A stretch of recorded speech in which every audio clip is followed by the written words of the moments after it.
afternoon. I was meant to do the ARDS talk, but I think I've presented it to all of you before. So I thought I'll just focus on proning and prone ventilation and discuss just the merits of proning and when should we attempt this and why. So we historically and just in terms of evolution, proning is not something that's unphysiological, because I think if we look at our sort of predecessors, we were actually in a physiologically prone position when we sort of walked on all fours as primates. So in terms of the physiological effects of proning, it's actually very, very well based and let's say very, very physiological in terms of lung mechanics and lung function. So we're really dealing with ARDS and prone ventilation, and I'm sure all of you have been well versed in this condition where we see patients with profound hypoxemia, x-rays that look similar to these when ARDS was first described, bilateral infiltrates, profound hypoxemia, patients needing a lot of ventilatory support, and their hypoxemia was due to a whole host of underlying causes. But the unifying sort of manifestation was this sort of severe respiratory failure, needing respiratory support. And over time, we've come to realize that in patients with ARDS, particularly those needing mechanical ventilation, we see quite a huge impact and quite a significant insult as a consequence of mechanical ventilation. And the CT scan on the left is kind of the typical distribution of the disease. We call ARDS basal segments of the lung being infiltrated, and the non-dependent or the ventral aspect of the lung seems to be spared of the disease. And this was a patient who required mechanical ventilation, and if we look at the CT scan on the right, we see the disease is resolved. So the dependent parts of the lung has now cleared up, and we see scarring in this previously normal aspect or normal area of the lungs. And this was almost entirely as a consequence of harmful ventilation settings that caused a ventilator-induced lung injury and left the patients with quite significant lung damage as a consequence of mechanical ventilation. So we see a profound effect or a significant insult from mechanical ventilation, particularly if we get it wrong or we ventilate patients with harmful settings. This was a very well-described experiment in rat lungs that were explanted and were exposed to mechanical ventilation, high airway pressures, and after a relatively short time, we see the lungs looking like liver. So on the right, very edematous, consolidated, hemorrhagic infiltrates in the lung, which really makes the lung completely non-functional. And this was purely as a consequence of harmful ventilation, high airway pressures or high tidal volumes. We know that ventilator-induced lung injury can cause significant morbidity and even mortality in patients with ARDS. It causes a form of ARDS if patients are exposed to harmful ventilation settings. We see cytokines being produced in the alveoli and in the alveolar capillary, which results in systemic spread of the cytokines and the inflammatory response. And this can cause other organ dysfunction and even causes mortality. So patients' outcomes are affected by how we ventilate them during the course of their disease. So why do we adopt prone positioning, and what are the physiological effects of it? Well, the lungs are essentially trapped in a chest wall, which is the sort of casing that the lung is isolated in. And when we see patients lying in a supine position, we see that their basal segments of the lung are collapsed. We see the ventral aspects of the lung being aerated. And what we essentially see is that there is a shape mismatch in terms of the contours of the chest wall versus the lung itself. The lung is conically shaped, and the chest wall is a rigid sort of box-shaped structure, which results in this mismatch in terms of the expansion of the lungs and the size of the lungs, and in terms of the conformation of the lungs in that chest wall, or within the chest cavity. And when exposed to the gravitational effects of being supine, we see that the basal segments or the dorsal segments of the lung being compressed significantly, and that results in a ventilation perfusion mismatch, with the ventral aspects of the lung receiving a large part of the ventilation, and the compressed atelectatic parts of the lung in the dorsal aspect receiving most of the perfusion. So there's a profound ventilation perfusion mismatch when patients are in the supine position. And this is purely as a consequence of the gravitational effects of being supine. But also in ARDS, we see a lot of the disease being confined to these dorsal aspects of the lung. So what happens in the prone position? Well, when we flip the patient over, we actually see the opposite occurring. So we see much better expansion of this dorsal aspect of the lung, or now the ventral aspect of the lung, but we see the areas of lung that has been compressed and is atelectatic now receiving better ventilation. But we also see preserved perfusion now to that aspect of the lung.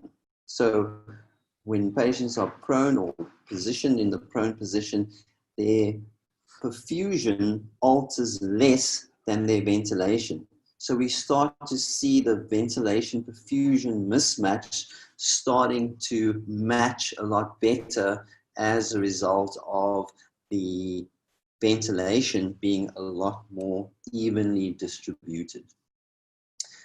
In the past, it was always thought that the blood flow changes when patients are positioned prone, but that is a very, very minor effect in comparison to the ventilation effect, where ventilation is much more evenly distributed.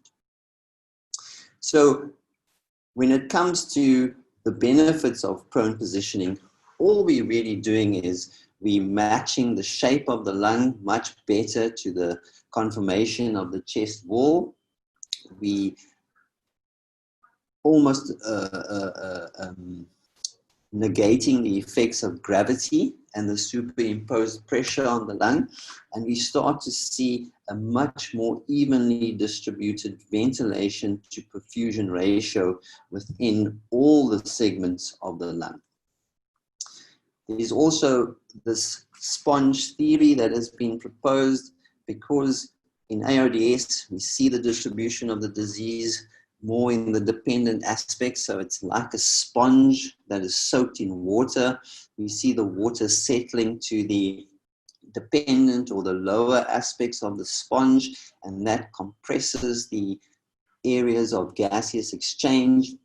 And essentially, by undoing that or proning the patient, we start to redistribute that disease or the exudate that's formed during this process of ARDS, and we see less compression of those previously atelectatic parts of the lung.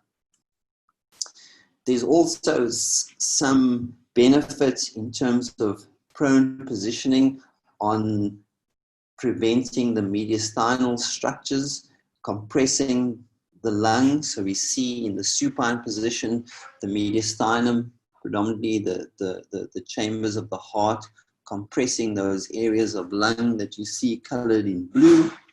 And when we turn the patients into the prone position, we see less compression by these mediastinal structures on the lung. The lung can also be sort of compared to a flexible spring.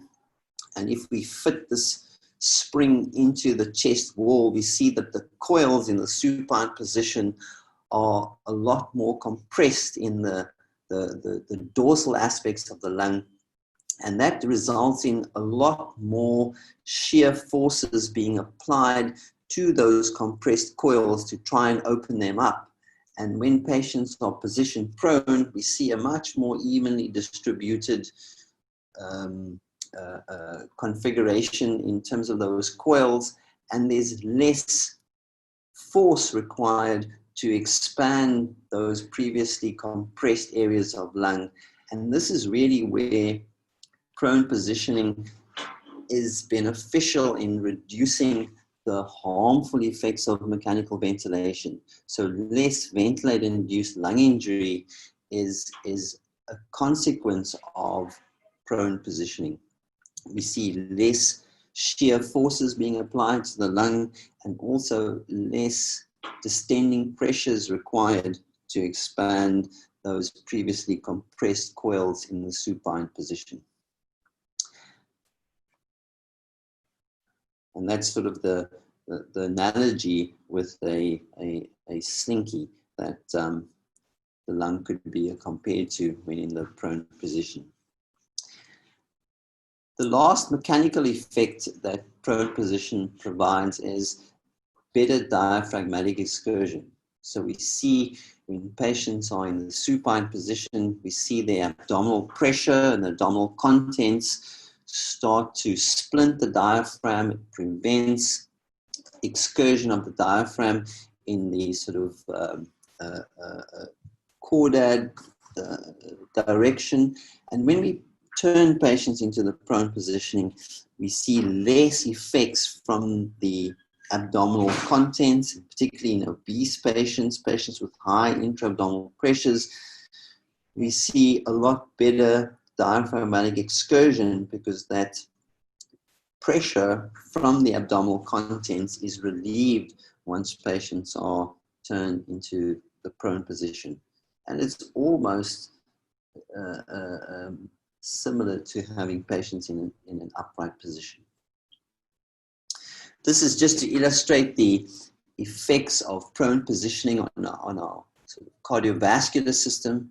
And we know that patients who are hypoxemic, who have high pulmonary pressures, they develop severe right ventricular dysfunction. The RV starts to dilate, it starts to balloon up, and it compresses the left ventricle. And this causes significant hemodynamic collapse and acute cor pulmonale. And by relieving the pulmonary hypertension or the increased pulmonary vascular resistance by getting better ventilation, perfusion, matching in the lung, improving the oxygenation, we see a lot better right ventricular dysfunction. So proning could even improve hemodynamics once we start to alleviate the hypoxemia and we get better blood flow evenly and consistently throughout the lung. So when one needs to assess the effects of prone position clinically, well, first of all, we almost always attempt to improve oxygenation by positioning patients prone. However, because we get better ventilation and perfusion matching in the lung, we should see better CO2 clearance. And often that is a much more desired effect. If we start to see better CO2 clearance with patients in the prone position, we actually see that as a much better prognostic indicator that this patient has responded to proning rather than purely looking at their oxygenation. We should see better lung mechanics. We should see better tidal volumes being applied to the lung with less distending pressures required. We start to see the airway pressures come down. We start to see improved compliance. And that is as a consequence of better diaphragmatic excursion and maybe due to recruitment of previously collapsed areas of lung. The stress and strain is due to that effect of the lung or of prone positioning on the lung as a coil sort of suspended within the chest cavity. So less stress, less strain, less ventilator-induced lung injury because we're seeing better tidal volumes for lower pressures.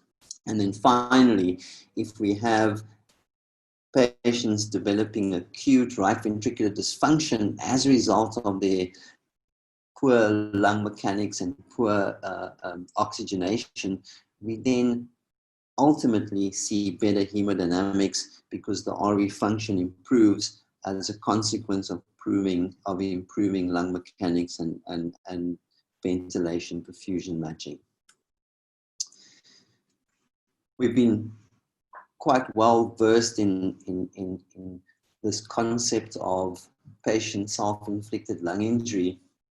And this is really due to patients with profound hypoxemia, severe ARDS, breathing spontaneously, either while being ventilated or even in patients who are not ventilated, but have quite significant lung infiltrates, particularly in the dorsal aspects of the lung. This is why PEEP might be beneficial in these patients because we might start to see less transpulmonary pressures if we apply some degree of PEEP. But in addition to that, if we can improve ventilation perfusion by proning patients, we also see less patient self-inflicted lung injury because these patients are not generating these large negative pressures within the pleural space to distend areas of lung that have been collapsed as a result of gravitational force. So patient self-induced lung injury is also minimized as a result of prone ventilation. So when one looks at COVID, but any form of ARDS, we see a number of factors that can worsen their outcome. We see their hypoxemia resulting in increased respiratory rates, increased respiratory efforts, more patient self-induced lung injury. We also then apply mechanical ventilation to these patients' lungs, which can be harmful, particularly if they have very, very small areas of normal lungs. So we're applying high tidal volumes, high airway pressures to a very small segment of normal lung, causing further insult to the lung due to ventilator-induced lung injury. And the major impact of prone ventilation is not only looking at the patient's gaseous exchange, but it's really looking at the risk and the entire impact of this ventilator-induced lung injury being reduced or minimized as a result of patients now having better oxygenation, better CO2 clearance, less harmful ventilation settings because we're able to minimize their airway pressures or their tidal volumes improve with better lung compliance. And we see an overall reduction in this vicious cycle that is stirred up because of their ARDS. So this Vili vortex, as we call it, is minimized as a result of our prone ventilation strategy. So once we start to see patients responding to prone ventilation, we often see less lung inflammation and less worsening or less aggravation of their lung inflammation. And that's ultimately what we want to achieve by proning patients. Less biotrauma as a consequence of them being mechanically ventilated. So how do we assess the clinical response to prone ventilation? And in terms of who will benefit from prone ventilation, well, it's very difficult to predict beforehand who should be prone and who shouldn't be. And the responses can be very variable. So we have patients who can be classified as responders versus non-responders. And that often depends on the distribution of the disease within the lungs. It's often difficult to see that on chest x-ray. It might be easier on CT scanning. But essentially, we would attempt proning in any patient who is hypoxemic that hasn't responded to conventional strategies to improve their oxygenation. So they've been intubated, ventilated with lung protective ventilation settings. We've applied some PEEP, we've optimized their PEEP, and despite all of that, we've sedated them as well. We've reduced their risk of patient self-induced lung injury by paralyzing them. And once patients have been optimized in all of those various aspects, and they still remain hypoxemic, requiring increasing FiO2s and increasing ventilatory support, we then would attempt prone ventilation as a rescue method to try and optimize their gases exchange. Patients will be classified as responders to prone ventilation if their PF ratio improves by at least 20%. But more importantly, patients who show a decrease, an improvement in CO2 elimination, those patients are often seen as very good responders to prone ventilation. And in terms of prognosis, those patients are often patients who do a lot better because we've minimized their CO2 or their hypercapnia, which often drives respiratory acidosis and worsening, let's say, gases exchange. Unfortunately, there are patients who respond to proning, but once we turn them supine, we set them back immediately because their lung mechanics and the distribution of their disease just reverts back to the pre-proning status. And those are often patients who are classified as being prone dependent. So the effects of prone ventilation often are not persistent. In a subgroup of patients, we sometimes see that after a single session of proning, they actually improve so dramatically that they never require proning again thereafter. And then there's that group in the middle who improve with prone ventilation.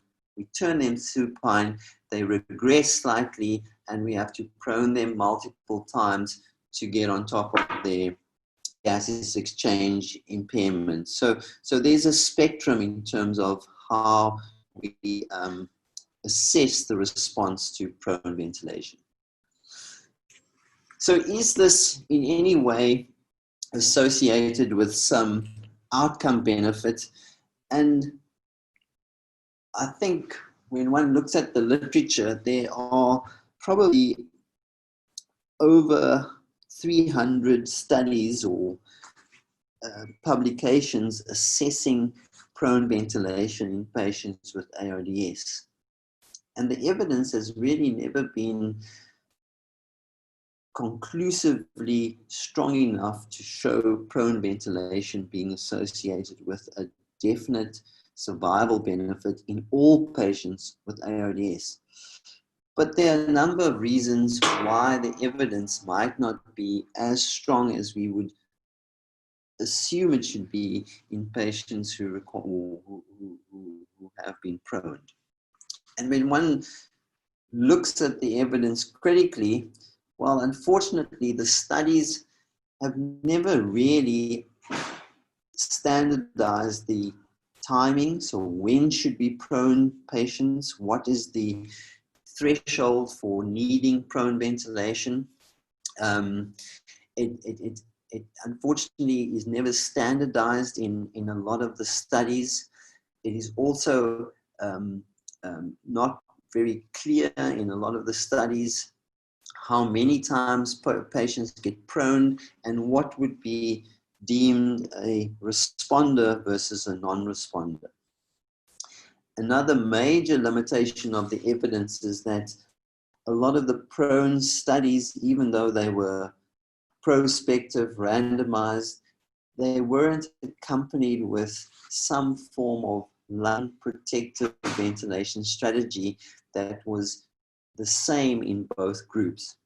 So we might not see that benefit if patients are prone, but they're receiving some form of injurious ventilation. The third criticism is that proning was sometimes done for a short time, and the duration of proning might not have been standardized. Some of the more recent studies have actually addressed this and has standardized how long patients should be prone for, and that seemingly was associated with some improved outcome in patients who were prone, particularly for prolonged periods, up to 16 hours of prone ventilation. And then obviously the underlying cause of the ARDS might determine which patients respond to proning and which patients don't.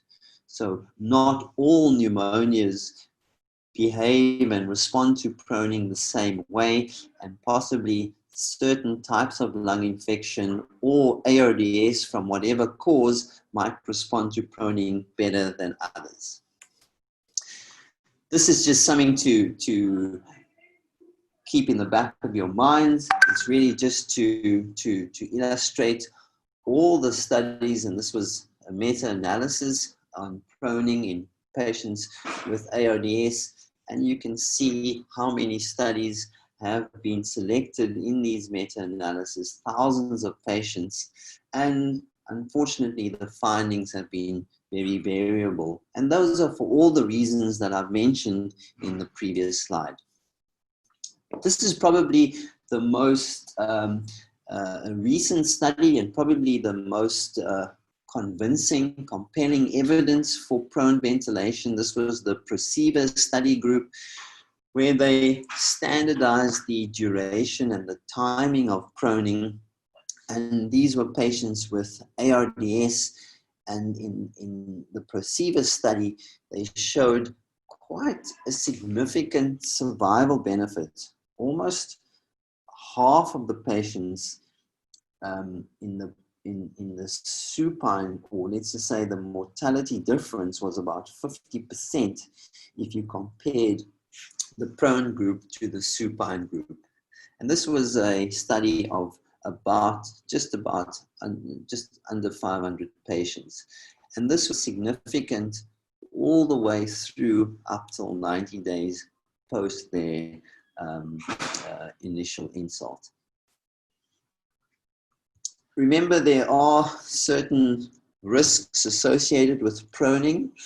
There aren't many absolute contraindications to prone ventilation. You can see from the slide that there essentially are two absolute contraindications.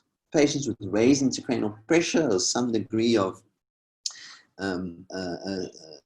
intracranial hypertension, and patients with unstable vertebral fractures, where prone ventilation would obviously destabilize their vertebral column, and that would be an absolute contraindication. Every other relative contraindication should be weighed up in terms of risk benefit when considering prone ventilation. And often patients who have an open abdomen or are patients post-surgery would still benefit from prone ventilation, particularly if they are dying from hypoxemia. There are a number of complications associated with prone positioning, and these complications can be prevented, but it's important just to note that we see significant edema of the face, particularly of the tongue, and these patients immediately become quite a difficult airway, so we need to ensure that we secure the airway well before we prone these patients. And in the prone position, they develop significant facial, airway, limb edema. We need to take careful care of their pressure areas, particularly around the face. We've got to ensure that there's no direct pressure on the orbits, because optic nerve injury is a major consequence or complication associated with prone ventilation. And we need to ensure that their eyes are completely protected and are free, and there's no pressure around the orbits. We see lines kinking, obstructing. We see patients at increased risk for DVT in the prone positioning just because of reduced venous return. And often we see patients who are in the prone position who are intolerant of their enteral feeds, and they vomit and have feeding complications, but that can mostly be managed with various strategies in the prone position. So the next few slides are just some illustrations of what patients look like in the prone position and what we should really sort of aim for. So obviously the patient is prone, the face or the head is turned to one side. That can be alternated every few hours just to ensure that they're not in the same position for a prolonged period of time. We talk about the swimmer's position, where one arm can be above the head and one arm below, and that can also be alternated every 2 to 3 hours, for example. We need to ensure that we don't cause brachial plexus injuries by overextending the shoulder. And also in patients with the arm on the side, we need to ensure that their arms are not twisted, and often we see neuropraxias as a result of a non-anatomical position of the arm alongside the torso. Remember that the abdomen has to be free, so the chest wall is normally splintered with a roll or a pillow, and the pelvis has a pillow to support it, because that's where significant pressure injuries can occur. All lines and catheters are placed in the midline so that they're not kinked during proning patients or while patients are in the prone position. And often if patients have quite an obese abdomen, we need to ensure that we adequately splint the chest wall. We might need even up to 2 pillows just to ensure that the abdomen hangs freely and there's no increase in abdominal pressure. So how do we go about proning patients? And this is really a technique that we've adopted for most of our COVID patients. It's called the Cornish pasty technique. And it really consists of having, first of all, adequate personnel. So in this illustration, there's the person at the head of the bed whose sole responsibility is to manage the airway and make sure that the ET tube is not kinked or dislodged, and obviously managing the head so that we don't injure the patient's head during or face during the proning position.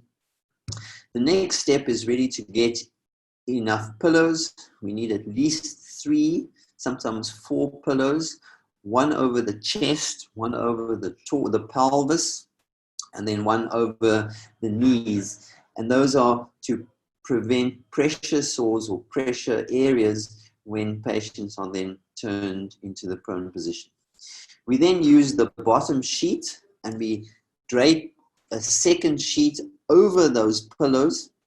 And then the Cornish pasty is really sort of where this comes from, where this technique comes from, because we start to roll the 2 sheets up together as if the patient was now enveloped or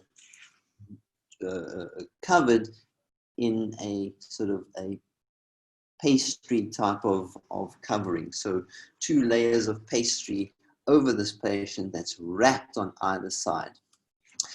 The patient then is turned usually towards the ventilator. That's just a safety mechanism so that we don't dislodge any tubes and we place undue tension on the circuit and potentially disconnect the patient. So we pull the patient, or we turn the patient towards the ventilator, grabbing onto these rolls that we've created on either side of the patient. And as you can see there, you need at least 4. In a lot of patients who have a high BMI, you need up to 6 operators to successfully sort of prone these patients. I think this is a video from our unit where we kind of employed this Cornish pasty technique to prone one of our patients. And this is just essentially how we would go about doing the procedure in our unit.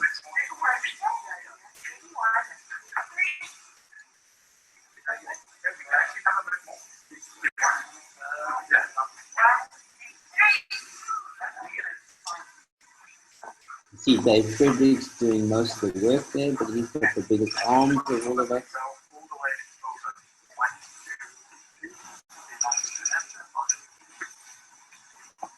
So towards the ventilator, and obviously on the count of whoever is managing the airway.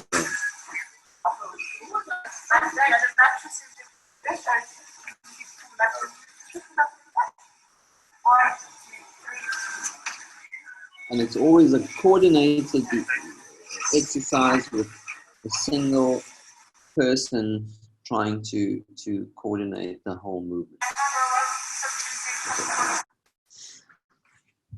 We mentioned before that feed intolerance can be a problem. This is really a trick to ensure that patients don't vomit and regurgitate their feeds, so they often in a slightly head-up position. This might cause a bit of hemodynamic disturbances, but we can just monitor the blood pressure and assess the response to patients being slightly anti-Trendelenburg or head up, and this allows us to just continue enteral feeding without the risk of passive regurgitation. This is just an algorithm that was developed to apply to patients with COVID pneumonia who are awake and needing proning. So awake proning was very fashionable, particularly for patients with profound hypoxemia as a consequence of COVID pneumonia, but not yet requiring intubation. And they were successfully proned and improved their oxygenation. And often these patients avoided the need for intubation and mechanical ventilation because they responded to proning in the awake position. This is just some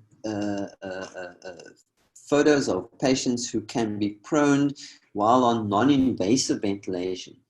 So these are patients who are not intubated, but they're receiving some form of mechanical ventilatory support, and they can be proned either with a face mask applied, um, delivering some form of positive pressure, or the patient on the left had a CPAP helmet through which they received ventilatory support. And if you thought that it's not appropriate to prone patients who are on ECMO, well, this study or this paper, it's a letter that was submitted showing that prone positioning, even in patients with VV, on VV ECMO, was associated with some improvement in their lung mechanics and their gases exchange. So to finish off, I think there are many physiological benefits to prone positioning. One of the major benefits is that we limit this risk and this injury as a consequence of harmful ventilation, because we can improve mechanics, we can improve the stress and strain forces and reduce them because of the beneficial effects of prone ventilation. So we turn off this vicious cycle of lung inflammation. I think often the risks of prone ventilation are overstated, and there are very few absolute contraindications, and we should consider it in any patient where we're not winning with conventional mechanical ventilation strategies. And I think some of the more recent studies have even shown a survival benefit if we prone patients at the right time for a prolonged period of time, and we do it consistently. Okay, let's take some questions.